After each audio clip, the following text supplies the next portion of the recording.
नहीं कथा हूँ कौन कि पूर्वर जो कमिटी थिला अरिजित प्रसाद अधीन कमिटी थिला एवं से जो कमिटी ए भितर भांगी जाइए बोली हूँ तो अरिजित प्रसाद को जना जाई नथिला माने इनफॉर्म करा जाई नथिला जहाँफल कि परदिन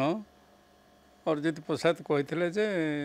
आम बसबू बसिक आम मोडस ऑपरेंडी ठीक करूँ किमिति कौन करा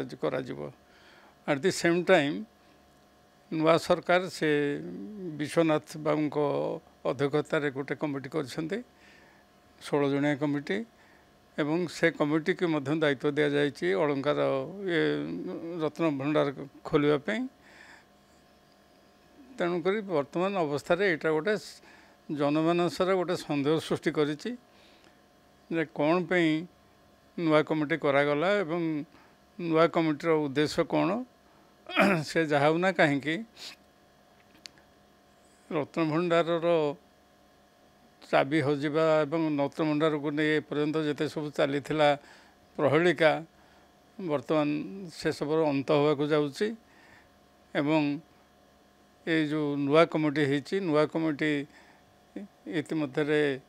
रत्न भंडार चाबी खोलिकी गणति और भणति आरंभ करे बोली कहते जहाँकि गोटे शुभ लक्षण एवं एथिपाई ये जो निष्पत्ति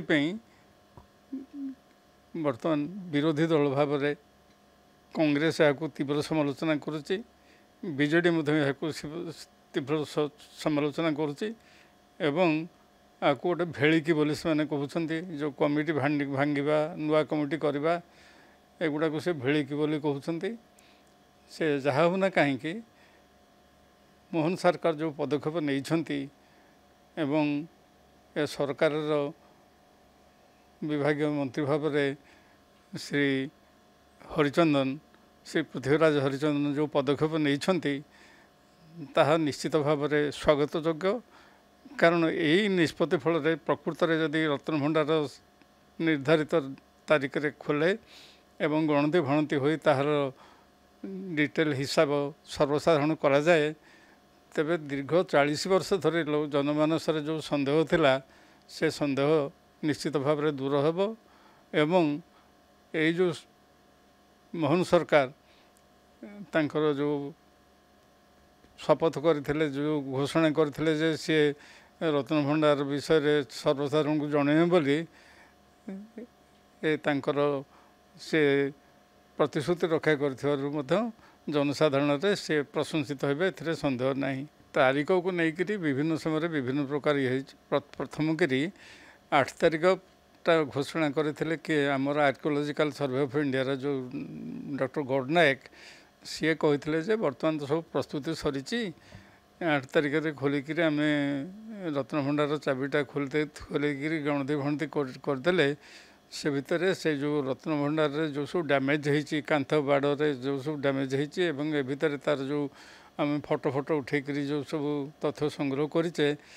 प्रथम घटना हूँ कौन रत्न भंडार को बर्तमान सुरक्षित रखापी रत्न भंडार मरामती हवा रिपेयर हवा माने खूब भल भाव रिपेयर हवा निहाती आवश्यकता अच्छी से दृष्टि श्री गौडनायक जहाँ कहते परवर्ती काल में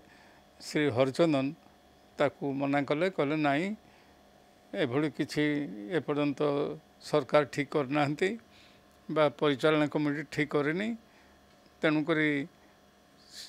श्री गौडनायक कहीं एभली भाव में गोटे कहले बोली सर्वसाधारण जनइले बोली तांको गोटे एक्सप्लेनेशन मगाजिबो बोली श्री हरिचंदन कहते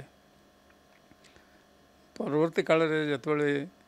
मोहन सरकार घोषणा करिसेंति ना आम रत्न भंडार ये करूँ गणति फणति आम करूँ एवं रत्न भंडार सुरक्षापी आम सब प्रकार दृष्टि देवु तापर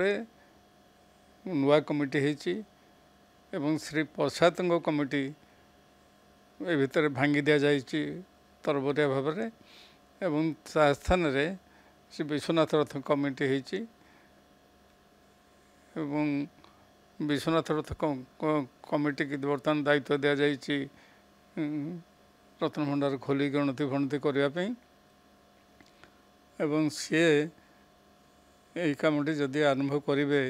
ନିର୍ଦ୍ଧାରିତ ତାରିଖରେ ଏବଂ ସର୍ବସାଧାରଣଙ୍କ ଗୋଚରରେ ସବୁକିଛି ଜଣାଇବେ। ଏଥିପାଇଁ ନିଶ୍ଚିତ ଭାବରେ ମାନେ ସାମ୍ପ୍ରତିକ ସରକାରର ମୁଖ୍ୟମନ୍ତ୍ରୀ ଶ୍ରୀ ମୋହନ ମାଝୀ ଏବଂ ବିଭାଗୀୟ ମନ୍ତ୍ରୀ ଶ୍ରୀ ହରିଚନ୍ଦନ ନିଶ୍ଚିତ ଭାବରେ ପ୍ରଶଂସାର ପାତ୍ର ହେବେ, ଏଥିରେ ସନ୍ଦେହ ନାହିଁ।